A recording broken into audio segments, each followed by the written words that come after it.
Good afternoon, everybody. We'll call this meeting to order, the work study to order. Ms. Goodman, let the record reflect that myself, Vice President Del Palacio, and Member Sun are in attendance. Let's see here. All right, please, everyone, stand and join me in the Pledge of Allegiance.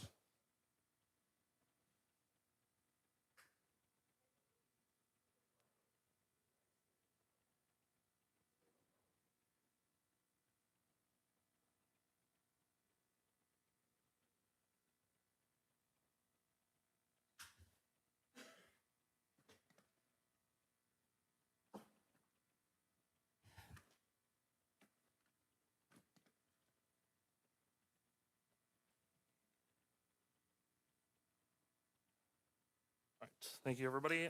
Vice President Del Palacio, please read the land acknowledgement statement. Yeah, the Tolleson Senior High School District serves 14,000 students with 15 indigenous communities represented throughout our 7 high schools.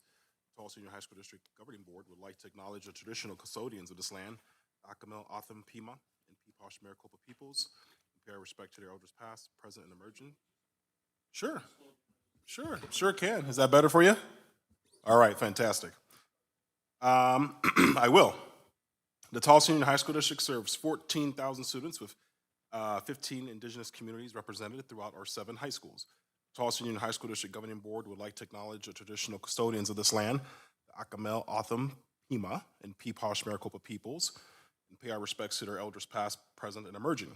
We recognize their enduring connection to this land, their rich culture and language, and the invaluable contributions they have made and continue to make in our community. As we gather today for the Tolleson Senior High School District Governing Board, work study, and meeting, let us remember the significance of these lands and honor their legacy of the original stewards of this territory. Thank you. Thank you, Vice President Del Palacio. All right, this is our work study. So Superintendent Calles is going to lead us through presentation, conversation on our current budget and financial projections. So I'm turning it over to you, Superintendent Calles. Yes, thank you, President Chapman, members of the board. I have a dashboard for us to go through tonight to look at different financial projections and possibilities for what our financial future looks like. So I'm going to share my screen, but I also have just emailed this to all the board members, so you have a copy that's also available in your email. Let me just first project. All right.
We'll just take a brief recess. Anybody needs to get up, stretch their legs, or at the restroom, please feel free to do so.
excellence in academics.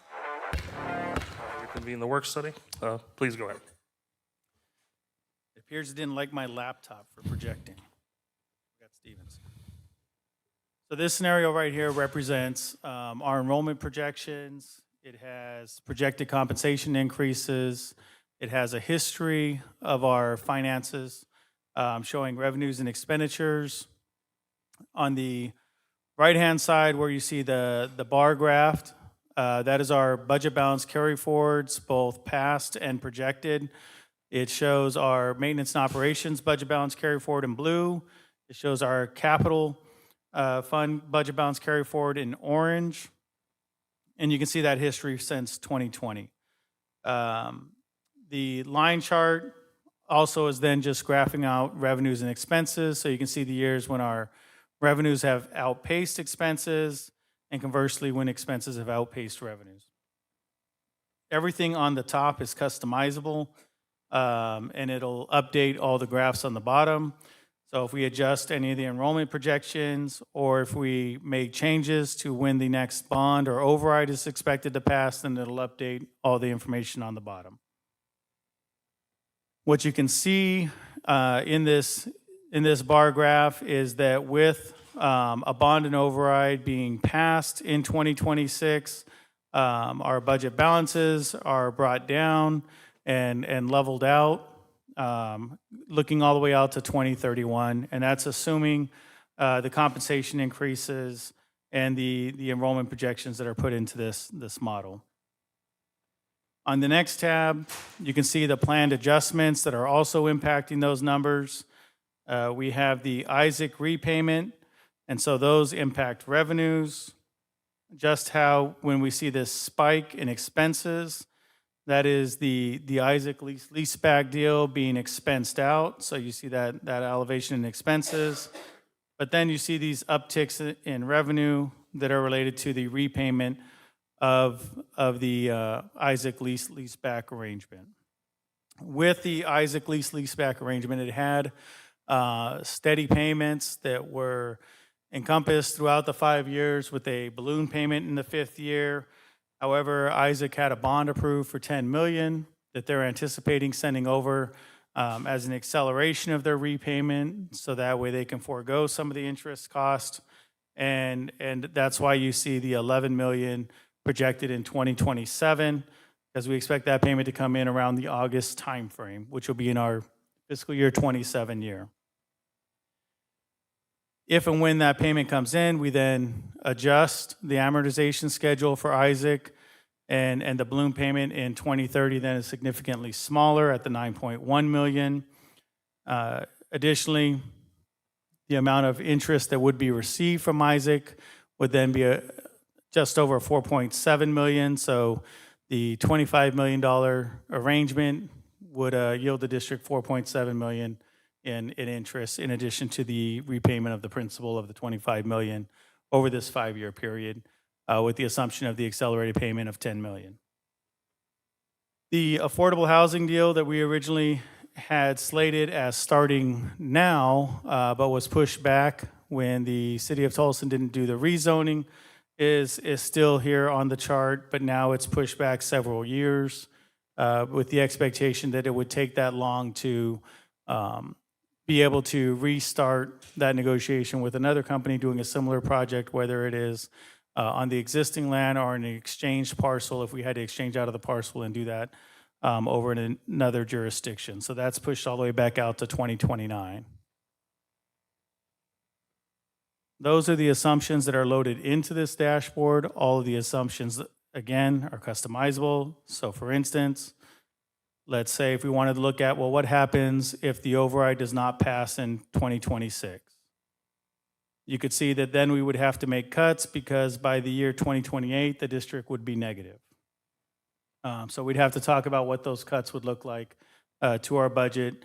And we would most likely begin those conversations as early as December of this year if we had those results in November of 26. We could set that back.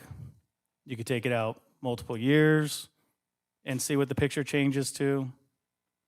Put that to 26. We could show the bond, and while the bond does not show as significant of an impact on the numbers, you can see some slight change to them as you're moving out the bond. But in addition to impacting the M&O and capital fund, any delay on the bond also impacts operation. So a lot of things are paid for out of our bond, and you'll hear more about that during the board meeting when we get into the call for the bond election. But all of our projects, all of the major projects that people would expect, the major construction projects, those would continue to be on hold as they've been placed on hold after the failure of the last bond. But in addition to that, we would have to start putting on hold all of the capital rotations. So that's our items such as uniforms for athletics, equipment for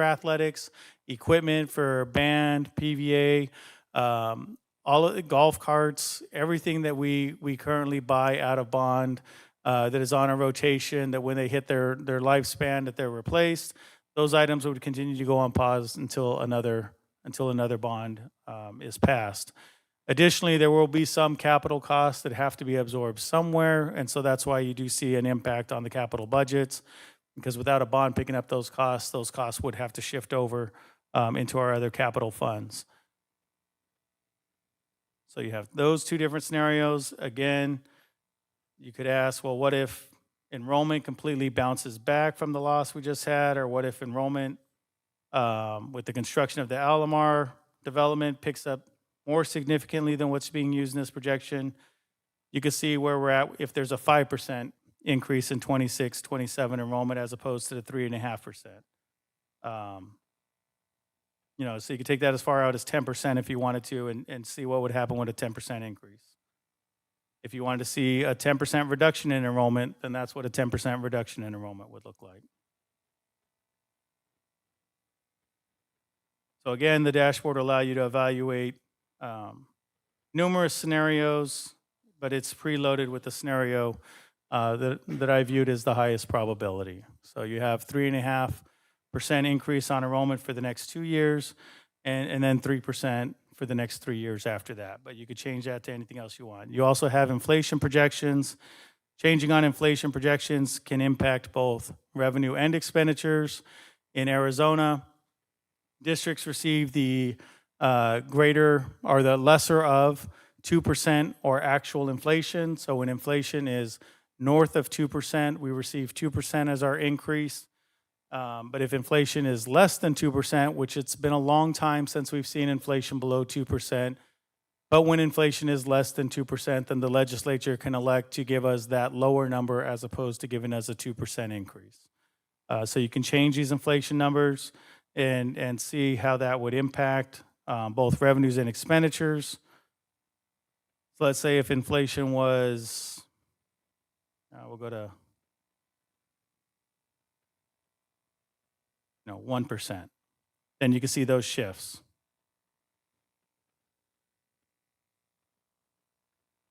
If inflation was 10%, then you can see that shift on the expenses. So once you get north of 2, it's really not changing anything to the revenue, but it is having an impact on the expenses. The model is looking at not compensation, but it's looking at our other items such as purchased services, supplies, things of that nature.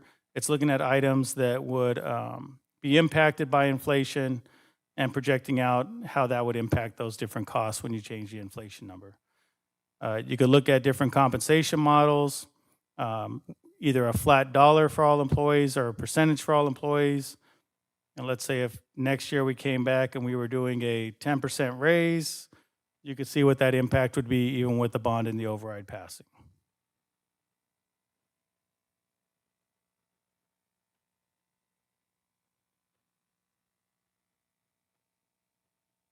So again, you all have a copy of this dashboard, but if there is a particular alternate scenario that you would like to review, to discuss, this is the financial projections for the district. All right. Thank you, Superintendent Kayes. Members' questions or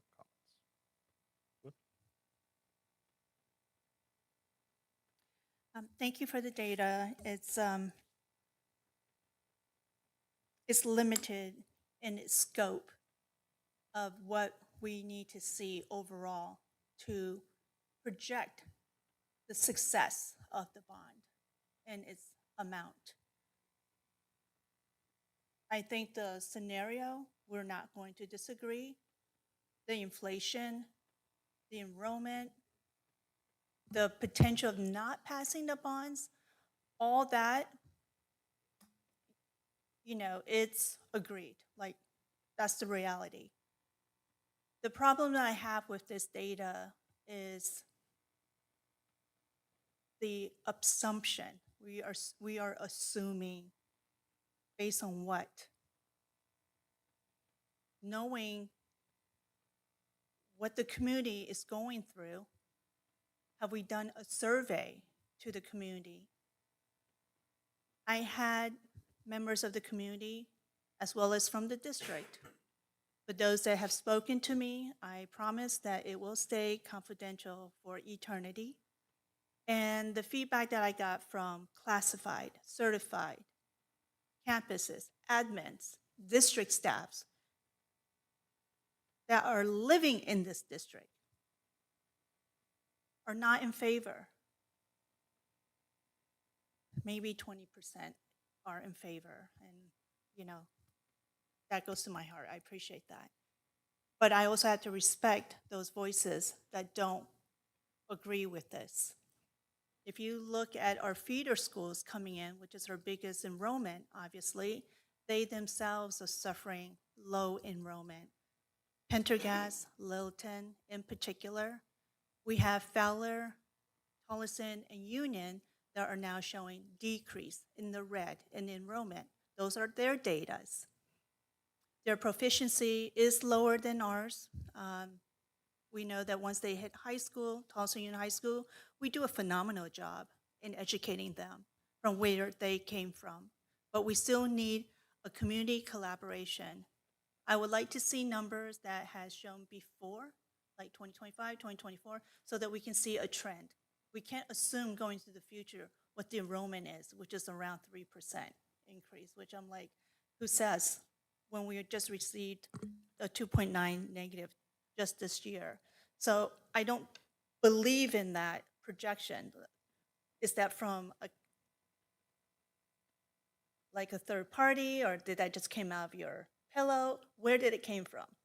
And I just feel, concerned that if we're gonna assume numbers, we need to have something that we can say we got the information from. Oh, we did a survey, or we got out there and spoke to our feeder schools, or we got the data from our feeder schools, and this is what we're projecting. We also need to consider that we have hostile environment where they're promoting for their students not to go to our district. That is a concern. They will rather go to a neighboring district, which is great for them. But we're focusing here for our district. Where are those information?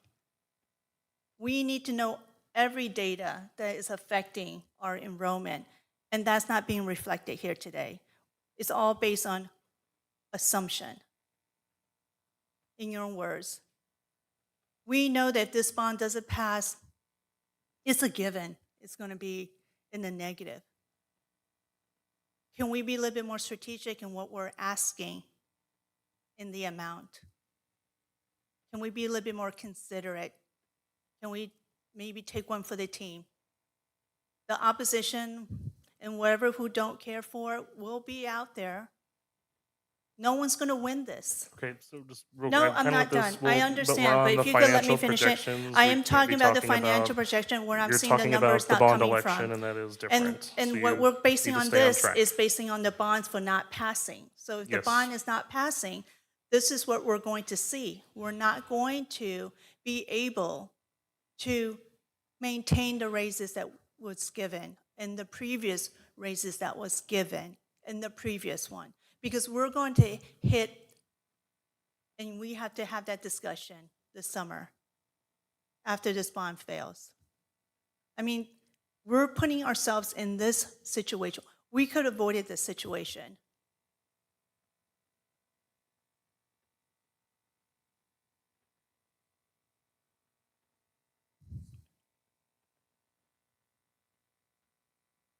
So I would like to see a little bit more data to back up these information that you have presented with a trend projection. That way, from what we went through in the past 3-4 years and moving forward.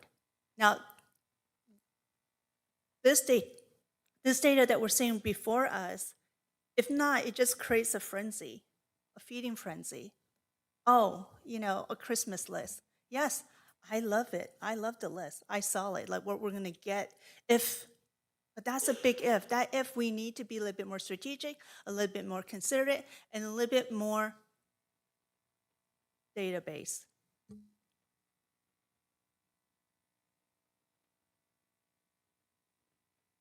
If we were to have just the override pass,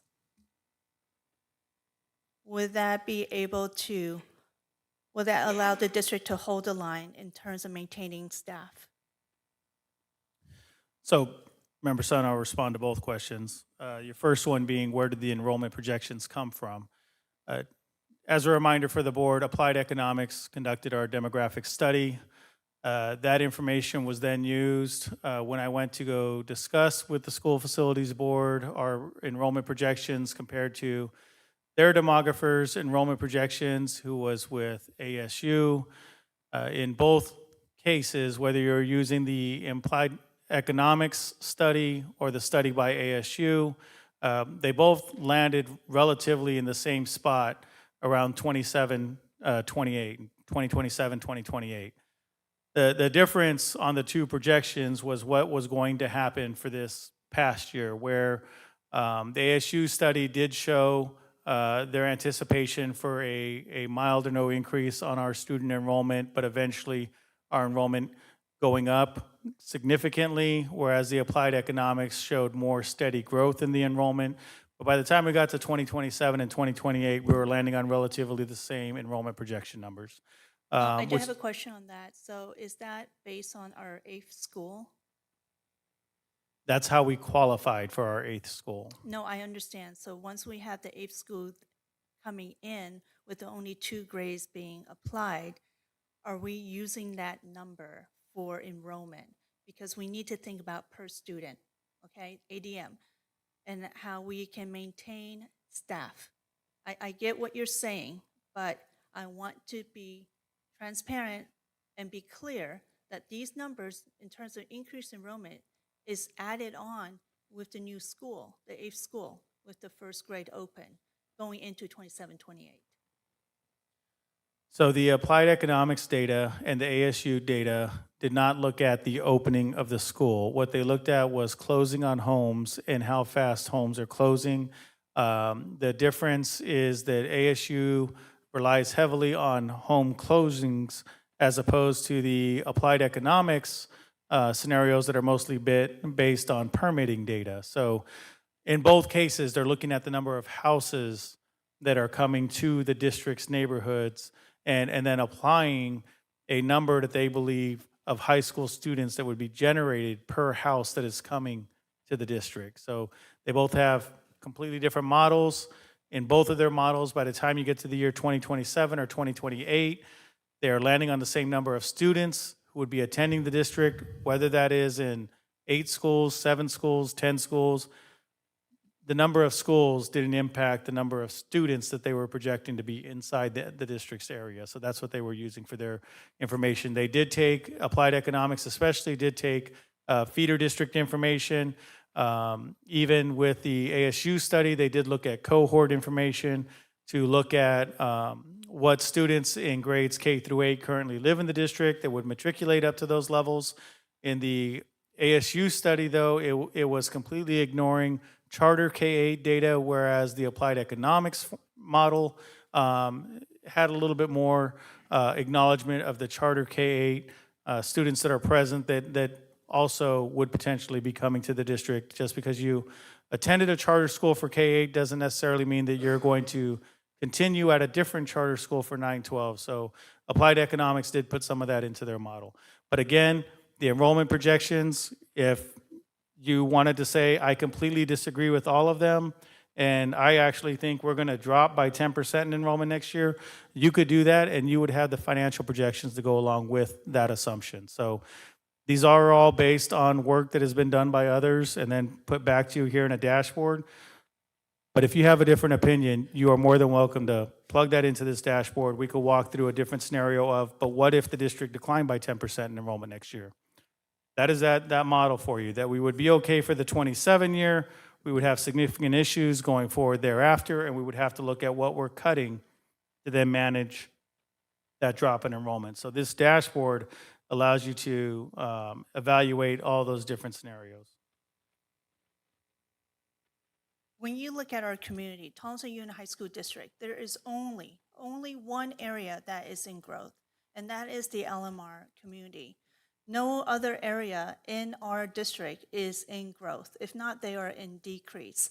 If you look at Buckeye, Goodyear, the development of homes, the families are moving there. They're not moving here.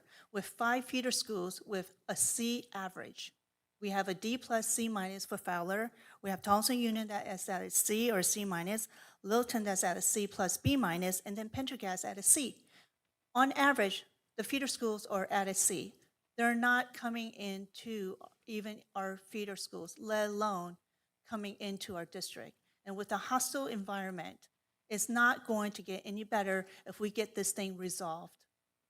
For us to ask the community with bonds after bonds, fatigued, and everything else, and with this projection, to saying that we're going to increase 3% in enrollment, that's fine. I mean, that's the data we can put in.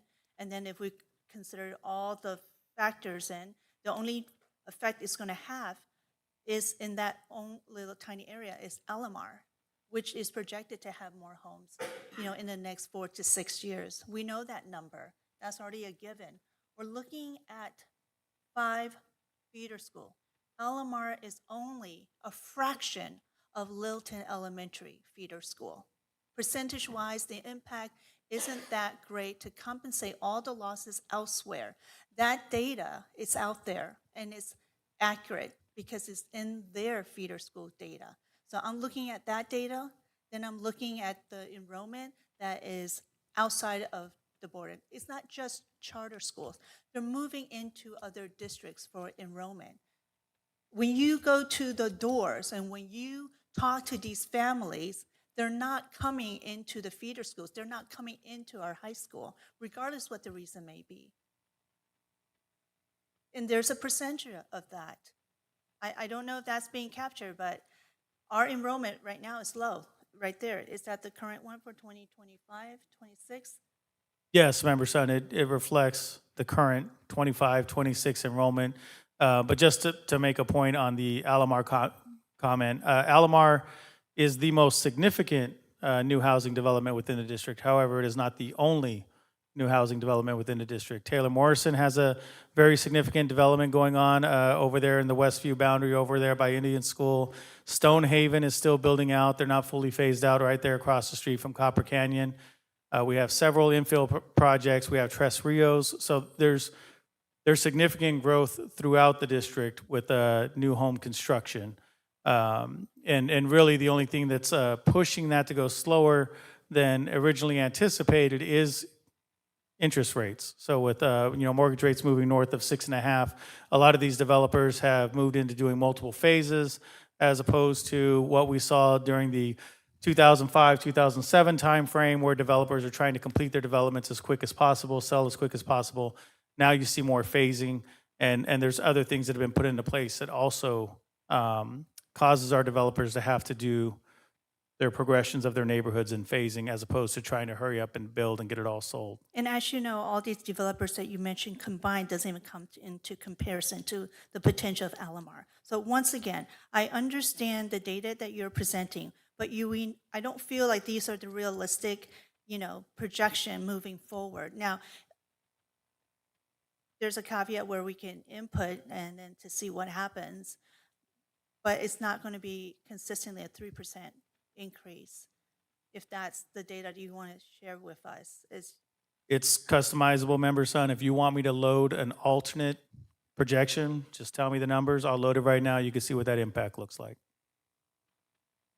we don't know until we get the data from our feeder schools and combine them, as well as the loss that they're experiencing, and then to see the trend where we come from. Again, I don't see the trend from before. That's how we can say and to compare and project. That's all. I'm not saying that we can just randomly put in numbers. I mean, that's kind of redundant. It doesn't show us the trend unless we know where we came from. That's what my statement was earlier, is that moving forward, how can we, when we don't accept what's happening in the past and seeing that trend, and then in the moment of what has happened, now there's like a little beep now because of all the craziness that's going on and all the misinformation. I mean, yeah, people are confused, and that's going to be another uphill battle to deal with. But as far as the data that I'm seeing here, is it's not complete. I just like to see the trend of it, where we came from and where that was going. And then the 2025, 26, and then when we inject what the potential number could be based on what we went through. Because right now you ask me, wait, put any number you want. Woohoo! Wow. But I don't want to put a number if I don't know where we're coming from. Mathematically speaking, this is basic. This is basic survey. This is basic information. You find the trend from where we came from. I mean, I don't even feel comfortable putting any number. Ms. Sun, what number would you like? I would like to know where we came from. That way we can say we're going down, but we did go up during this time. And then we can say what made that happen and compared to what we're going through now. So I would love to see like 4 years beforehand or even 7 years beforehand when we had all the bonds that was passed and then go from there. It's just really hard right now for you to ask me to put any number in. I just feel like this is a video game or something. So can you just, obviously we've worked with Applied Economics for a while. Can you give like a background on them and what you know, how long they've been doing this, not just for our district, but across the state? Absolutely, President Chapman. There are two main companies that do demographics for school districts in Arizona, and that's Applied Economics and Davis Demographics. Each of them working with dozens of school districts every single year. Applied Economics, is who the district has always used, even going back before I came here to the district. They were using Applied Economics. Rick Brammer over there does a great job. Get along with him just fine. His modeling, again, is largely based on permitting data. So he's looking at new home construction. He applies several factors to that, which include looking at price points for the houses to help him come up with how many expected high schoolers would come out of those houses. He looks at timing for when these builders are phasing in their developments, and he puts a lot of that into his projection. He also puts in his assumptions on capture rate. So looking at how many, that even if there are more high school students present, he's also factoring in, but how many of those high school students are going to choose the local school district as opposed to choose to go to another neighborhood or choose a charter school or choose to take an ESA. So Rick's projections typically will show you a declining capture rate. So even in growing neighborhoods where you'd expect to see significant growth in his projections, you might see mild growth. In stable neighborhoods, you'd probably see a decline on enrollment, especially since that's been the trend for Arizona as a whole. If you go back to 95, 100% of the publicly funded students went to a public school district. But now in the current year, only 71.8% of the publicly funded students are going to a school district. So Rick accounts for that when he's doing his demographics. ASU comes at it from a completely different angle. But again, by the time we get to year 2028, the numbers are virtually identical. So they're not really disagreeing about the fact that there will be growth within the district, which is why the district was awarded a new high school. The only disagreement was over timeline on how soon will the district realize that additional growth from students from projects like Alomar, Stonehaven, and the dozens of others that are currently taking place within our district. So he doesn't look at, the district has 9 developing projects, pick one and say this is the biggest one, so these are the numbers I'm going to go off of. He's looking at all 9 development projects. No, and he's also not looking at past ADM trend as being a projection of future ADM trend. He is mostly looking at new home development is what brings growth. For existing homes, he already anticipates declining student counts from the existing homes due to low birth rates and increased competition within the public education sector. So he's already assuming that out of the existing homes, we're getting less and less students, but it's that new home growth that then brings growth into the projections. And then he also, since you mentioned that he accounts for folks possibly making alternative options that live in the district, that would also be on the other side, he's also accounting that we will have some open enrollment into our district. Yes, and so that's why he'll take all of our student data, he'll take student data from our feeders, and he plugs all that into his model. Again, President Del Palacio? I understand that the request was made to have a conversation on our financial projections, and I think this is a great tool for us to figure out various scenarios that could happen, whether or not we do go out for an override or a bond, whether it passes or not, the enrollment projections, et cetera. I'm very familiar with applied economics and ASU. They're two pretty much industry standard models that schools go off of in terms of figuring out the demographics and future growth. I will say my experience has been the opposite from my board members up here. I've had families call me and ask me why they can't get into our district or why they can't get into Tolleson High School, enrollment's closed, or why they can't get into West Point. I've had families email me asking me what's going on there, and so my experience has been different. I also know that many families oftentimes don't choose a feeder district. They'll choose a Great Hearts or a Legacy, but then their kid will choose high school. They'll come to us after high school. I deal with that all the time as well. So my experience is a little bit different, although anecdotal. I thought it was important to also share. But no, I appreciate this tool. I understand this was just on the financial projections, and I'll reserve my other comments for when we go to the board meeting. so again, it's not about what they did. It's what we're missing is the pattern development that I would like to see. I would like to see a pattern of the last 4 years going through here, because what we're experiencing now is unprecedented. The noise and the false narrative that's out there and what the community is hearing, they are confused. And that will affect everything. It may affect our enrollment even, who knows? I do know that there is a lot of negativity against our district. I've heard it at the doors. I've heard it from folks everywhere, and no one is at the door but me, because they tell me. I'm at the door. I'm at the door. Let's look at, you want numbers? I've hit over 75,000 doors in the last 7 years. I'm exhausted. It's a lot of work, but that's my number. I can prove it on my van. But what you guys are not understanding is that we need to see a trend. We need to see the number so that we can say, oh, this is what was happening at the time. What we're experiencing now is unprecedented. How is that going to look moving forward, if the bond pass or not? And let's play with the bond number. How does it look if we decrease the amount? Avondale just passed theirs at 60 million.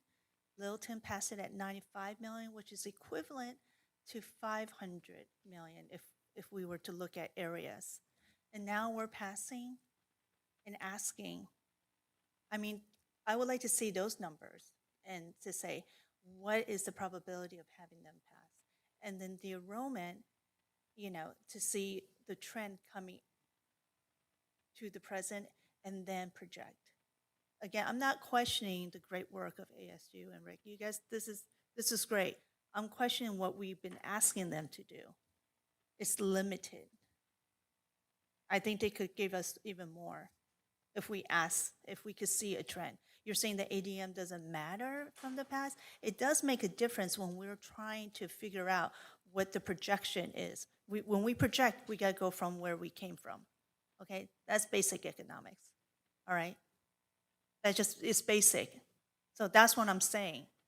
How can we just forget where we came from and then just project from now till into the future, which is, could be, it could be, but it would have been more accurate if we had numbers coming from before coming in. And then knowing our past history of things that happened and affecting those numbers, and then projecting currently that is unprecedented, and we see a negative number right off the bat, first square right there, and then moving into, and if it's the same number, that's great. But why don't we have something that came from the last, 4 or 7 years? That's basic economics. That's basic, statistics. You don't just boom start with, unless it's day one, But if we had history, that is something we should fold into so that we have a better gauge, a better perspective for the community to see. We're not questioning about the data that's presented and how it was done. It's not in question. I'm sure it's done correctly.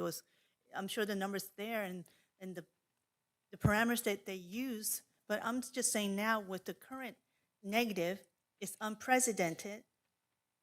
Is that going to go away? What's the number of it if it goes away? What's the number if it's still the same? Those are things we have to consider and project. And then that's the number I would like to plug in. But I don't see anything where we can plug that in.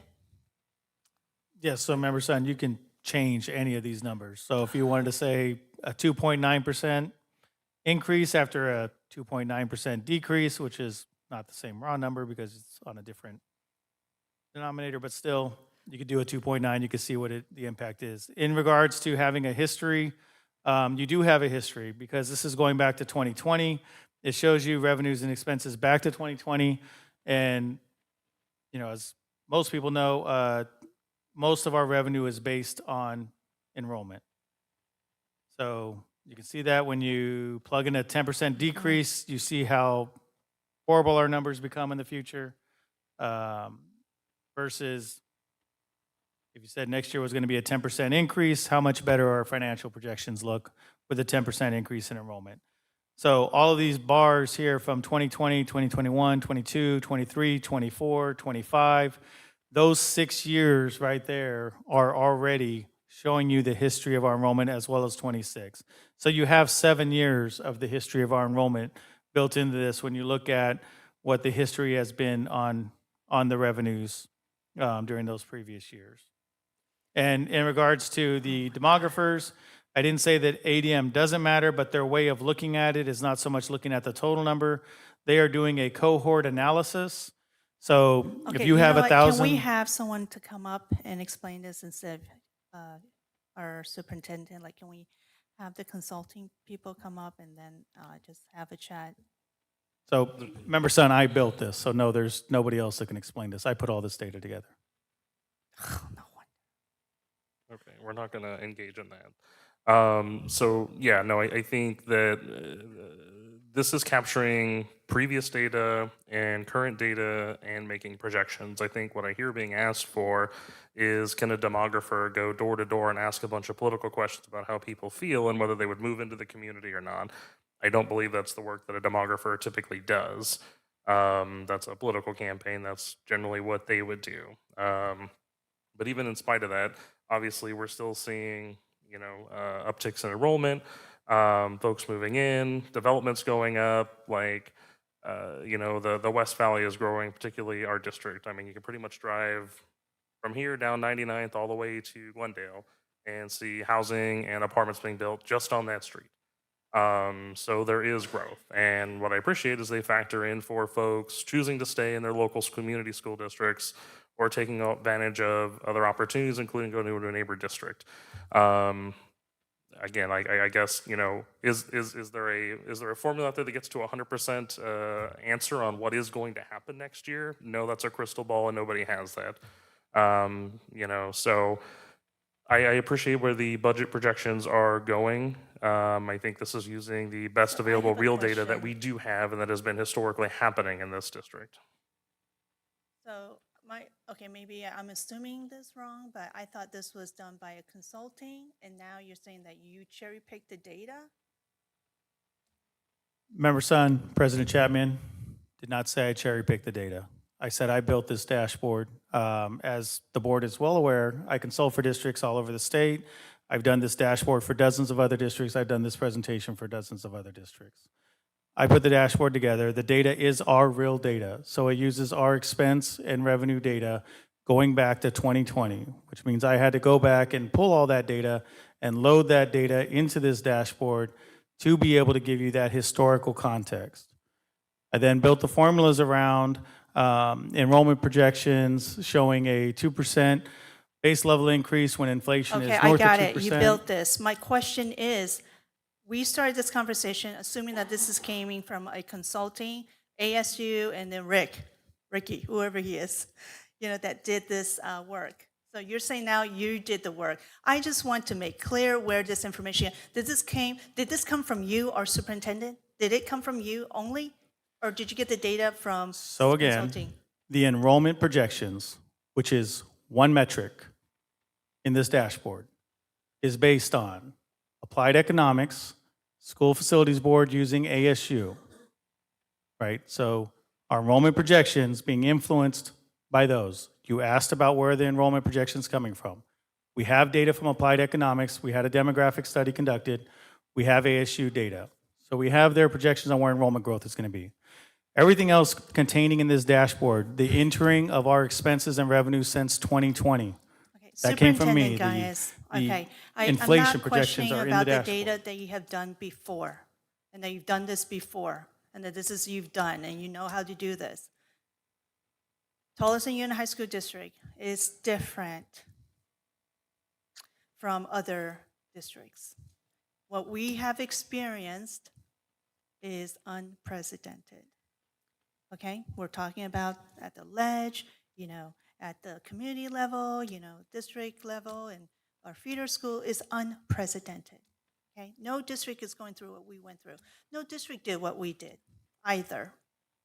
Okay, we're not doubting that.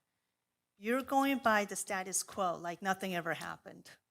I want to see data that shows what happened in this last year.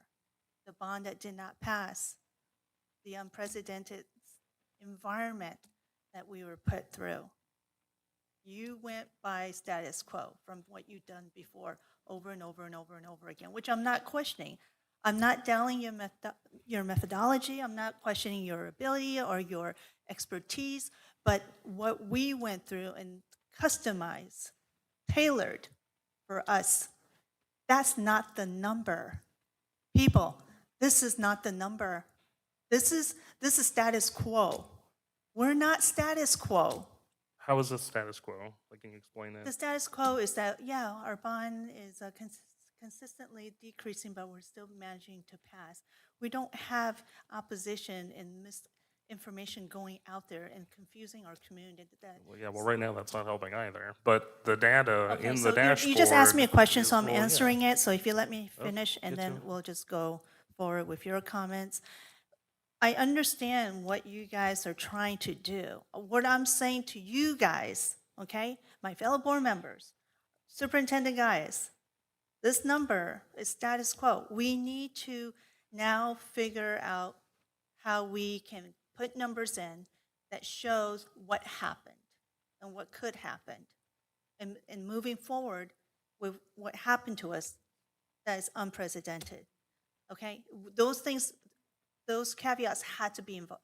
There's no variables for that. So I'm not saying that I have the answer. I'm not saying that there's a magic wand and we can figure this out. But this is the status quo that doesn't fit Tolleson Union High School, what we went through. That's all I'm saying. I mean, I wish the enrollment would go up 3%. It's nice to see, and if we, change the numbers here and there, again, it's based on what we assume.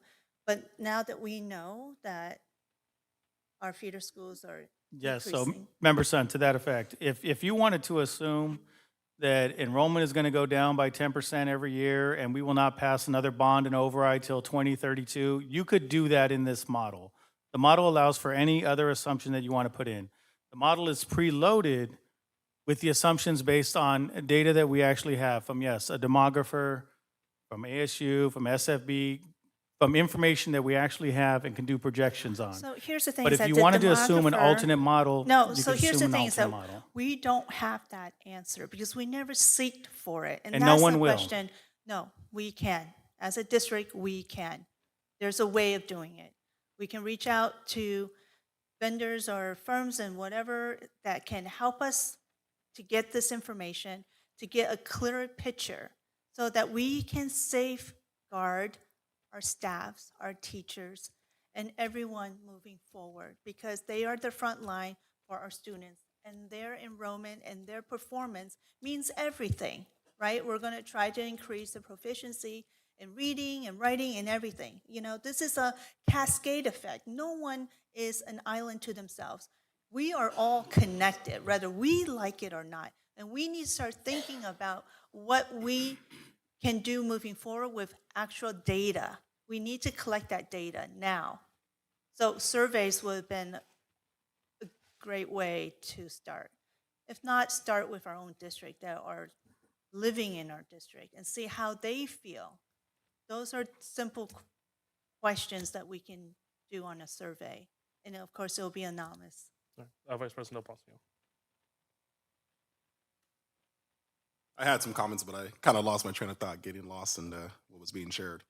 I'll just again reiterate that it's best when you make data-informed decisions, you make them off actual numbers and facts. Our budget, all the data that we get from applied economics, the ASU models, I believe you don't make data-informed decisions off of feelings and, you know, who likes us and who doesn't like us. The best prediction you can utilize to make data-informed decisions is by having actual numbers, and that data comes from the applied economics and these various models and our demographers, which is the best way to look at this financial tool. And it's just a tool. It's not a guaranteed outcome predictor. It's just a tool. And so you can customize it to whatever scenario you like, and you're gonna end up with the same, I guess, outcome you might be looking for. And so, again, I know probably a lot went into this collecting the data. I find it to be very helpful at this point. I have a Superintendent comment. Kayas, just as far, obviously you built this, you've been steering this as both CFO and superintendent for the last 9 years. Anything else you want to speak to in regards to our financial projections, our current financial health, anything like that? No, President Chapman, members of the board, obviously this is my assumptions on most probable based on my 21 years of experience in this industry, and leaning on the demographic data and the other data that's been provided. It's a fully customizable dashboard, so people can create their own alternate possibilities of what would happen. But you can see even within this model, it shows us bringing our compensation back down to numbers that are more in line with what you see in most districts, which is a 2% raise. There are many districts this year that are freezing salaries. So after we do the raise for the 26-27 school year, even with this model, even with the bond and override passing, raises would get back down to 2%. What's not included in this dashboard is any other revenue generation ideas that would come forward, which has helped fueled a lot of our financial strength in recent years. And that's, again, taking into account the current environment and where people's reactions are with ideas that are outside the box. So it gives a very plain look at if we just go off of enrollment as being our only revenue generator, then this is what the next 5 years are going to look like. I mean, we keep on saying that there's, data since 2020. The data that I was asking for is the enrollment, the inflation, the compensation, all that we have for the last, 6, 7 years. I mean, for you to say like, oh, it's there, it's not there. You're just showing the revenue expenses, which is fine. I mean, I'm not questioning that information, but I'm looking at the trend in the top to see where we're heading in that number and to see how that was projected, and then talk about the economics and the applied economics and so forth in the survey. That would make sense. But I would personally like to see a pattern, of 6 years beforehand, a trend of the enrollment, the inflation, and so forth. Because that way we can see, the community can see where it's being projected and where that number coming from moving forward. I can't just sit here, keep repeating myself, and you guys derailing the conversation and making it sound like, oh, what I'm asking is just too much. That information is there. We could have had that shown here and being shared to the community. And then moving forward, then we can see it all. Member Son, if you want enrollment since 2020, I can give you the ADM numbers that go with each of those because I've already pulled all of our financial reports in order to make this dashboard. Okay, let's hold on right there. If that is the case, why wasn't that presented right now? For you to pull that stunt to say, you know what, I can put up my laptop and I can give you that number right now. That's attitude that we don't need. We want performance. We want action. We want results. We want data. When I said it would have been nice if we saw 6 years before and have it there, you could have said, well, we can provide that, Ms. Sun. We can share that with you. And we had to do this whole circle. And then for you to pull up your laptop and to say like, well, you're a little bit demanding, but here it is. Finally, after I had to sit here and explain myself over and over again and being derailed about various conversations and misleading the community's information, all you had to do and say, you know what, we have that data, we'll provide that. Yeah, I just want to say that that answer to that question was presented multiple times in terms of the 2020 data, and that I'm just hearing a lot of contradictions up here. We ask for something, we get it, then it's not good enough, and then we ask for it again, we don't get it, and it's not good enough. I think if we root this conversation, ground this conversation in the well-being of our students, we're all here for our kids. We all want our district to thrive and be successful. And so the negative intent and assuming and has to just come to a halt if we truly want to get somewhere that's productive. And so the contradictions and the back and forth is not healthy for anyone up here.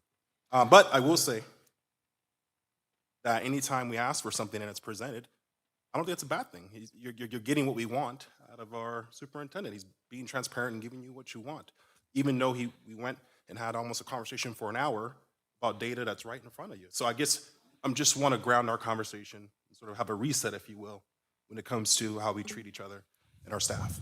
So, Superintendent, do you have the, you said you had the ADM numbers for those Yes, years? President Chapman, I All have right. all the A-Port 55-1s from the last decade. All right, so anybody that wants to write them down, can you start with the 2020 school year and read those off slowly? In 2020, for in-person, we had, so brick and mortar was 12,235.371.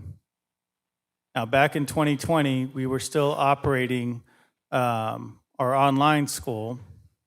And so in addition to that, we had a full-time online enrollment of 1.696 and a part-time online enrollment of 130.46. So that's back when we were operating TVHS. When you get to 2021, we had in-person brick and mortar enrollment, 11,901.526. We Okay, had, so Superintendent guys,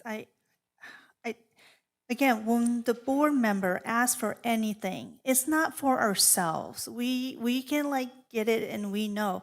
This is a public forum. It's for the public. When you gave us the information of your enrollment, it was in percentile. For me, I'm asking for the exact same data. So if you don't have it in percentage, that's fine. As far as the whole number, you can proceed, but you can see how the public won't be able to translate that into the percentage based on the increase. Some of them may not. Our job is to make it transparent. So when we going back into different formats, how is that going to be, serving for the community? So again, remember, when I say something, or any five board, we're not here for ourselves. We're here to represent the community, to make sure they know what is going on. Okay, do you want the numbers? He's giving us the numbers that So have how been is the asked number going for. to be translated consistently with the data So that again, we I think we're have? back to we've asked for something, we got it. It wasn't No, good we're enough. We've not. asked We're for not. something, we're No, getting it, this and is you being- interrupt, and this we're is 2 being, years this into is the being data, something that and you're is, interrupting the numbers. circumventing, Do you want the around the numbers? answer.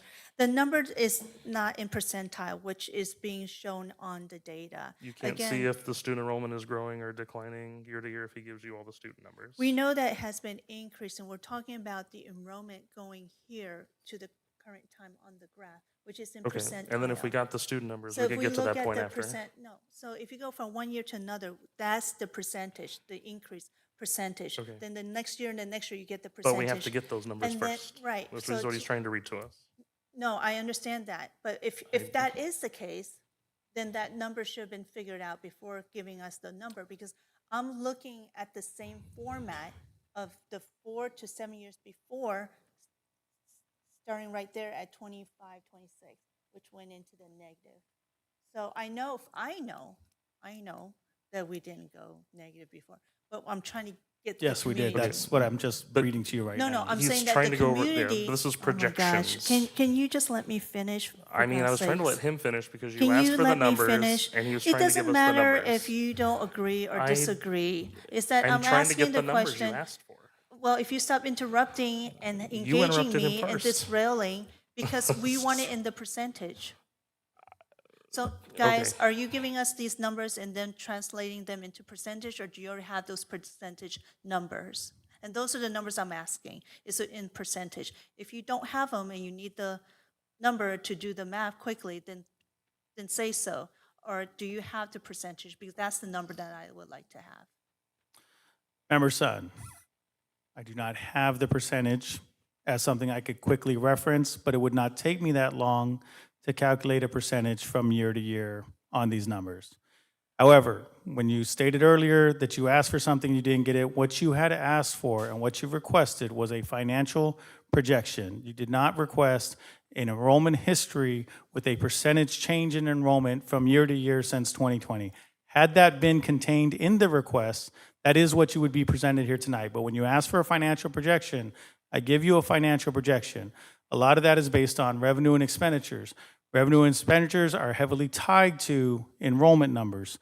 However, there are also legislative changes that happen every year that also impact our revenue. So all of that is in those revenue numbers. That is the primary driver for figuring out what our projections are going to be going forward. But if ADM history is a particular interest to you, I don't mind reading off the numbers. I don't mind pulling up an Excel file and showing you how we can calculate the percentage change from year to year. So Superintendent, guys, I did request for a financial projection along with other caveats, which I did not receive, and I had to request it in 4 different public hearing meetings. That means it was on average 2 months. So for you to say that I requested for a financial projection, it took me more than once, more than twice, more than 3 times to even receive an answer. And now we are here, and you're trying to play with words, saying that I did not ask for a history, but when we do projection, history is always involved in data, unless there is none. All right. It keeps kind of going around in circles. I think we've seen the numbers. My We request go would be, in can circle you is put because the, you guys can continue to thank you, derail you're the done. conversation. Can you just send and us that the you additional don't care enrollment to numbers and listen percentages to the full in your question weekly, if that you don't I am mind? Thank you. requesting. Yes. For you guys to President Del continue Palacio, do you to have any interrupting questions? everything No, sir, I don't have is any other very, questions. All very right. rude. I'm going to call this work study And to I'm an here end. Thank trying you, to call everybody. everything right.